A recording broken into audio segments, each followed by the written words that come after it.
Hello, I'm Jerry Scheibach, pastor at the Lighthouse and your brain masseur. Did Cruz steal the Colorado delegates? You know, Colorado uses a caucus system.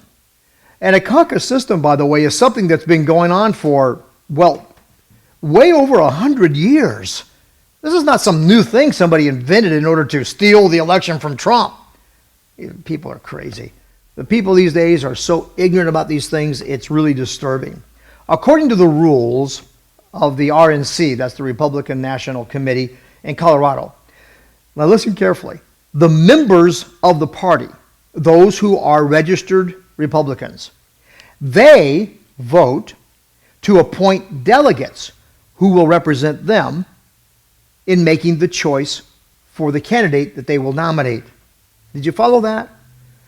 Republican members vote to appoint delegates who, in turn, choose the candidate. Is that okay with you? The candidates campaign then to get delegates appointed who will, of course, support them. So the Cruz campaign would be in Colorado, the Trump campaign would be in Colorado, the Kasich campaign would be in Colorado, talking to people, talking to Republican voters, and trying to get them to appoint delegates who would support their candidacy. All right? Makes sense so far? Well, Cruz knows about these rules. His campaign is very well organized, and his campaign sent representatives into Colorado to make the case for Cruz. Trump didn't do that. See, what you got to understand is that Trump is really running a kind of national campaign deal. His whole campaign is all about beating a big drum on the national stage and getting masses of people to be attracted to him. He's not down in the grassroots working, that way like Cruz is. Cruz is almost entirely a grassroots campaign. Whereas Trump, again, is this national commercial. Is basically what it is.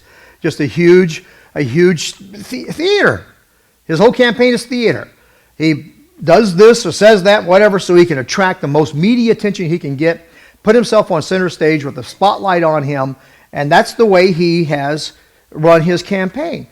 So he didn't think he needed to be in Colorado because, of course, everybody in Colorado would be seeing him on national TV, right? He doesn't understand the system, doesn't understand the rules. Anyway, all Colorado delegates committed their support to Ted Cruz. Because Ted Cruz was there. That's part of the reason.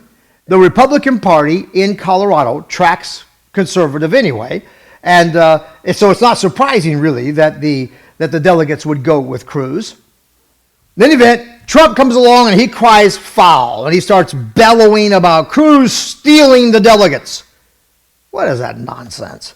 What a ninny. He starts whining about, the people didn't decide, just a little group of insiders got together and they made up this. That's a lie. I explained the system to you. The Republican registered voters decide what delegates will choose the nominee.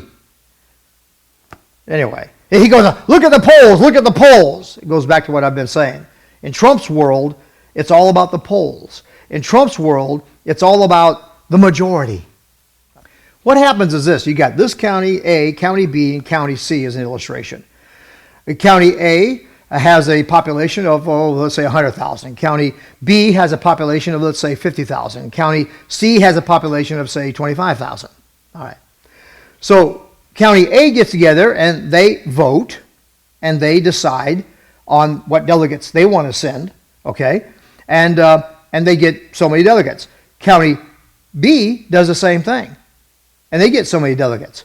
And County C does the same thing, and they get so many delegates. Within each of these counties, it's majority. But it's not the case that you draw a circle around all three counties and say the majority of all of that decides. See, in this scenario, what can happen is these people, this crowd right here could, conceivably, it didn't, but it could go, say, for Trump. But then these two go for Cruz. These two add up to more than that one. And so then it ends up going Cruz. I don't know. Does that help at all for you to understand how this kind of system works? It is in order to protect these two smaller counties from being overrun by the one larger county. And that's why they do it that way. And it's a good way to do it.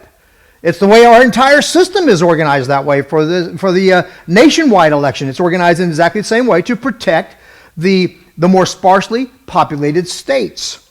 In any event, Trump is either ignorant or he's just a flat-out liar. I wonder sometimes if he doesn't do all this just so he can give his supporters a way to excuse him for losing. Because remember, in the earlier part of his campaign, it was all about, I'm a winner, I'm a winner, I'm a winner. Look at me, I'm the winner. Well, now he's losing. And so what does that do to his whole campaign? Shtick. Well, that puts a stick to it. And so he's having to come back and now give something to his followers as a way to rationalize why all of a sudden he's beginning to lose.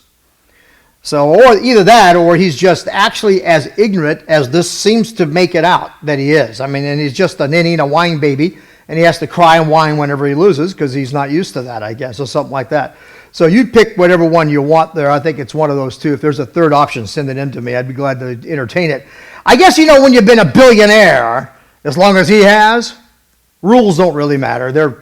They almost become irrelevant, right? You can just buy your way out, buy your way through, whatever. He's run up against something he can't just buy his way in or buy his way out of it. All right. Anyway, that's something for you to think about.